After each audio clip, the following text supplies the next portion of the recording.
A light magnitude 2.3 earthquake hit 46 kilometers, 29 miles, away from Balıkesir, Turkey, in the morning of Monday, August 11, 2025 at 10:59 a.m. local time.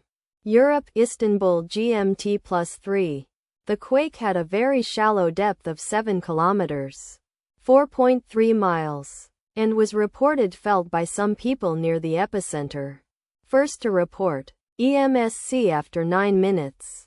The earthquake occurred 8 minutes after a magnitude 2.7 earthquake had hit on Monday, August 11, 2025, at 10:51 a.m. local time.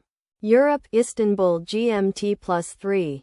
In 18.6 kilometers, 12 miles, distance to the east. Data source from Volcano Discovery.